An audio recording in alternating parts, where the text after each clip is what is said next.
Bismillahirrahmanirrahim. Assalamu alaikum, dear students. Welcome to the Electrical Engineering channel. In this lecture, I will discuss the power system stability and swing equation, the sustained oscillations in the speed due to the periodic variations in the torque applied to the generators actually occur more frequently. These resulting periodic variations are caused by non-uniform flow of water in hydel power stations. So sometimes the intensity of force due to the flow of water in the dams in hydel power stations is high, and sometimes the intensity is low. Due to this non-uniform intensity of water, the speed and torque applied to the shaft of the generator varies, and due to these periodic variations, the output voltage of the generator and the frequency, they actually contain some ripples and oscillations. So these variations in voltage and frequency are transmitted to the motors which are connected to the system. So these motors will also undergo some oscillations in their output torque, and in order to minimize those oscillations, damper windings are used to minimize. These oscillations may also cause a loss of synchronization. So the stability problem evaluates impact of disturbances on the electromechanical dynamic behavior of the power system. There are two types of the stability: transient stability and the steady state stability. Transient stability is handled by electric utility planning department. It is more involved and it requires extensive modeling and care because of interconnecting systems. The steady state stability is less extensive and it defines the static performance. Normally, small disturbances are self-healing, and steady state equilibrium point undergoes disturbance in response to small load changes. So whenever the system is in steady state, and if the system undergoes some load variations or disturbances, those disturbances are mostly small, and these disturbances are self-healing. So these disturbances don't undergo loss of synchronization for the interconnecting systems. But transient stability is more involved, and if the system is just turned on and it is undergoing the transient oscillations, and if some disturbance or load variation occurs in the transient state, that will cause more issues with the stability of the system, and it will cause loss of synchronization for the interconnecting systems and the loads.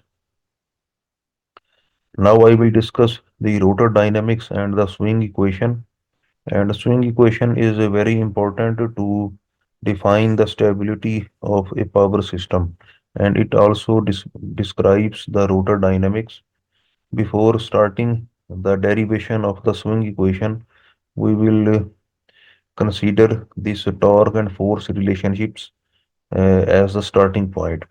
So torque is equal to J alpha, and this corresponds to the Newton's second law of motion, which is actually valid for the translational motion.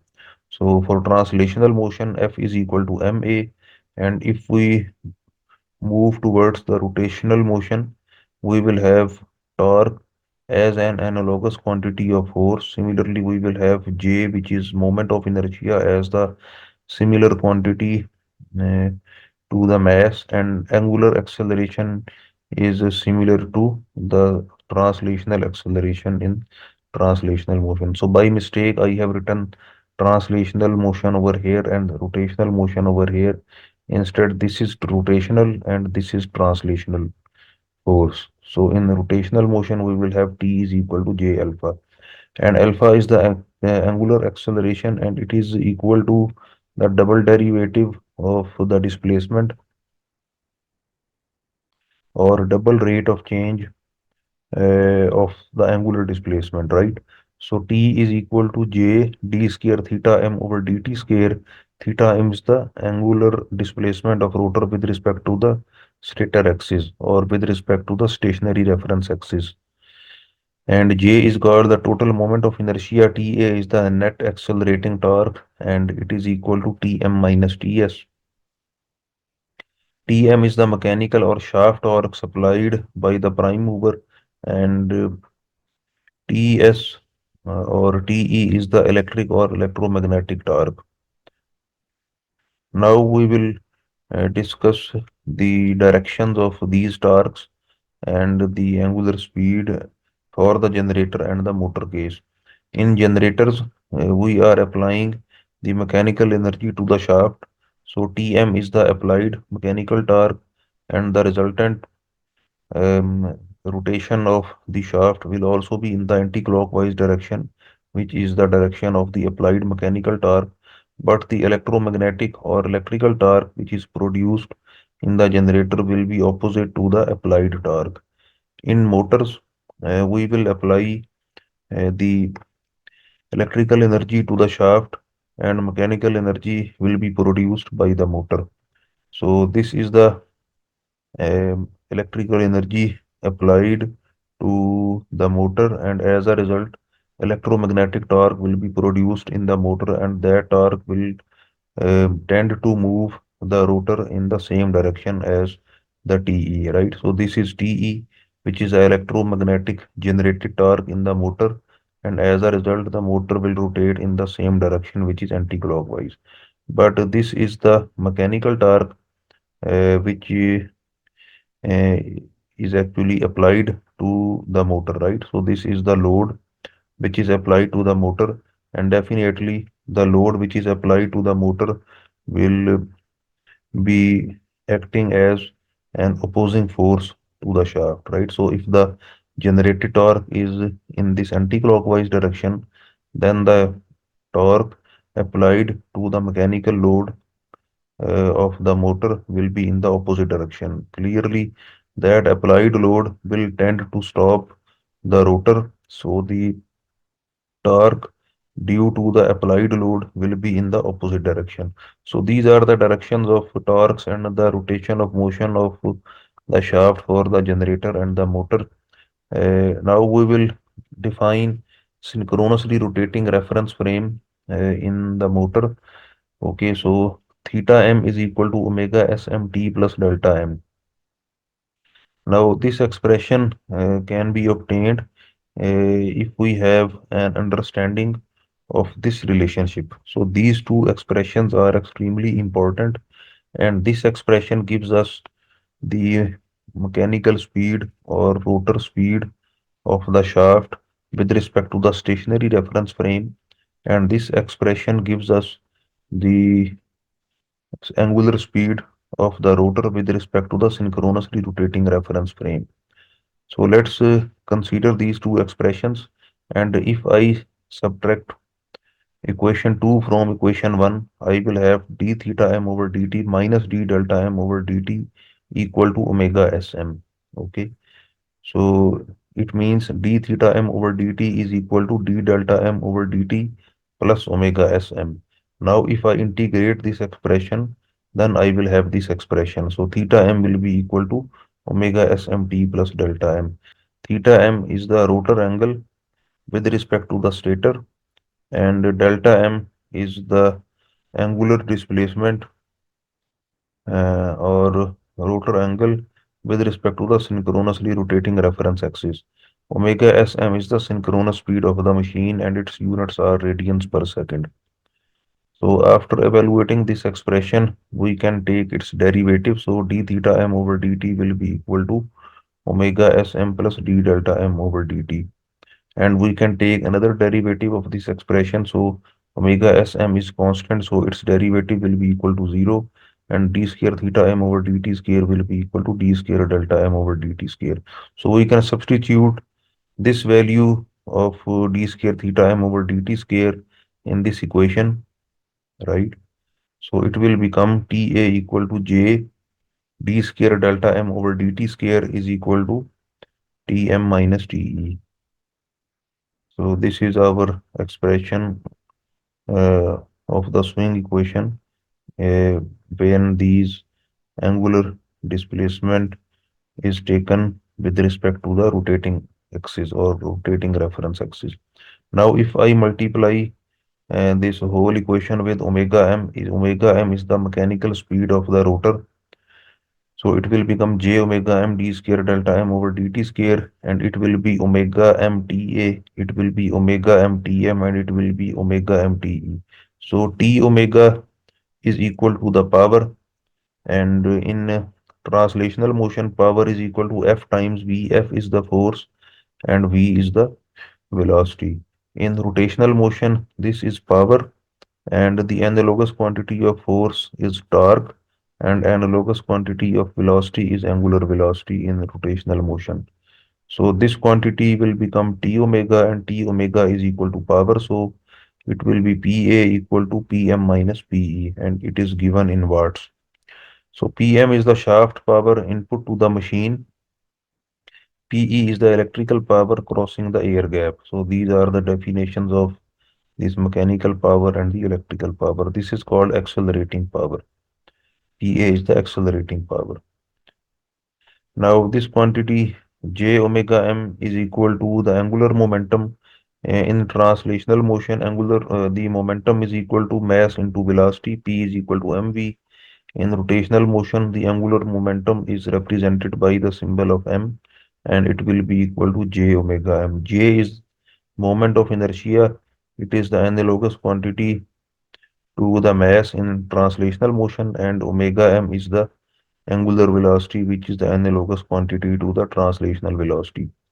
So this is md square delta m over dt square. So these are different forms of the swing equation, and m is the angular momentum. So we will define h factor over here, and it is the ratio of the angular kinetic energy of the rotor to the rating of the machine.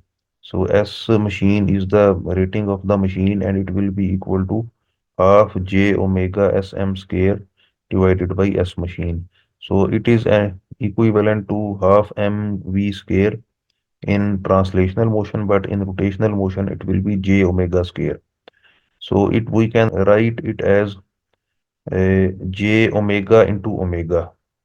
So j omega will be equal to m. So this expression will become half m omega sm, right? So it will be half m omega sm. So I have written square over here by mistake, and I have missed omega sm as well. So in fact, this quantity is equal to half m omega sm divided by s machine. So the units of this h factor are megajoule to mva. So this is the energy, kinetic energy. So its units are joule, and this is the rating of the machine. Okay, so S corresponds to the three-phase rating of the machine, and M is equal to 2H over omega Sm into S machine.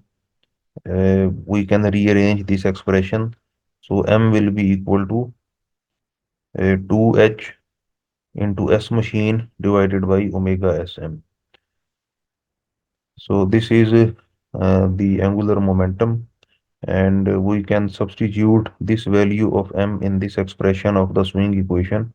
So it will become 2h over omega sm d square delta m over dt square multiplied by s machine. So s machine can be taken to the right hand side, and then it will be divided by pa and pm minus pe. So this is another form of the swing equation, and this is accelerating power divided by the apparent power. So it corresponds to the per unit power. Similarly, this is Pm minus Pe divided by S machine. It will also correspond to the powers in per unit. So if we use this expression, then these powers will be evaluated in megawatts. And if we use this expression, then these powers will be taken in per unit. Okay, because per unit values are evaluated by dividing the powers in watts by the base kVA or base MVA. So these are the powers in per unit. So swing equation, rotational dynamics of synchronous machine in stability analysis. So this is our swing equation, and omega s can be written as 2 pi f. So 2 will be cancelled with this 2, and it will become h over pi f d square delta over dt square equal to pa minus equal to pm minus pe. And in this expression, this delta will be taken in radians, right? In this expression, delta is taken in radians, and we can write 180 degree instead of pi because pi radian is equal to 180 degrees. So h over 180 f d square delta over dt square is equal to this expression. And in this expression, delta is taken in degrees. So this is the difference between these two expressions. Now the swing equation is a second order differential equation because we have a double derivative over here, and the double derivative can be transformed to the single derivative if we use omega over here because omega or angular velocity is equal to d delta over dt. So if we are using omega over here, then it will be d omega over dt. So that will be equal to Pm minus Pe again. And d delta over dt is equal to omega minus omega s. So this is the explanation of the speeds of the rotor with respect to the stationary axis and with respect to the rotating axis. So this explanation can be carried out by assuming that a car is running on the motorway, right? And there is a stationary car of the motorway police which is inspecting or which is observing the speed of the moving car of the passengers. So if the car of the motorway police is stationary and they are observing the speed of the moving car, then the speed of the moving car will be evaluated by the stationary reference frame. Okay. So if the motorway police is stationary, their car is stationary, and they are also standing on the motorway, and they are observing the speed of the passenger car as 100 kilometers per hour, then that 100 kilometer per hours will be the speed of the passenger car with respect to the stationary reference frame because the measurement is being carried out by the stationary device. Now consider another case in which the passenger car is moving at 100 km per hour, but the motorway police is also present in the car and that car is also moving at the speed of 50 km per hour. So in that case, the motorway police will observe the speed of the passenger car as 50 km per hour because 50 km per hour is the speed of the motorway police, and the actual speed they will observe will be 100 minus 50. Okay, so 100 minus 50 will be equal to 50 kilometer per hour. So that 50 kilometer per hour is the speed of the passenger car with respect to the moving reference frame because the motorway police is also moving at the speed of 50 kilometer per hour, and they will observe only 50 kilometer per hour of the moving car. But in fact, the actual speed of the passenger car is 100 kilometer per hour, and that 100 kilometer per hour is the speed with respect to the stationary reference frame, and 50 kilometer per hour is their speed with respect to the moving reference frame. So that is also the case if we observe the speed of the rotor with respect to the stationary reference frame or with respect to the moving reference frame. So this is our stator. If we are evaluating the speed of the rotor with respect to the stator, then it will be uh, d theta over dt, right? And it will be equal to omega m. And if we are evaluating the speed of the rotor with respect to the synchronous speed, so now our reference axis is the synchronous speed or the synchronously rotating reference frame, then the speed of the rotor will be equal to d delta over dt equal to omega minus omega s. So you can also check this thing over here. This is our three-phase stator winding, and the polyphase supply applied to this three-phase stator winding will cause revolving magnetic field in the stator, and that will be linked with the rotor. So if that revolving magnetic field is considered as the reference, then the speed of the rotor will be d delta over dt. So this thing is also explained over here. So d theta m over dt is equal to omega m minus 0, because 0 is the speed of the reference frame, and in this case the stator axis is our reference frame, and d delta m over dt is the speed of the rotor with respect to the synchronously rotating reference frame, and that will be equal to omega m minus omega sm. Now omega sm is the speed of the reference axis. So this is the difference between the two axes.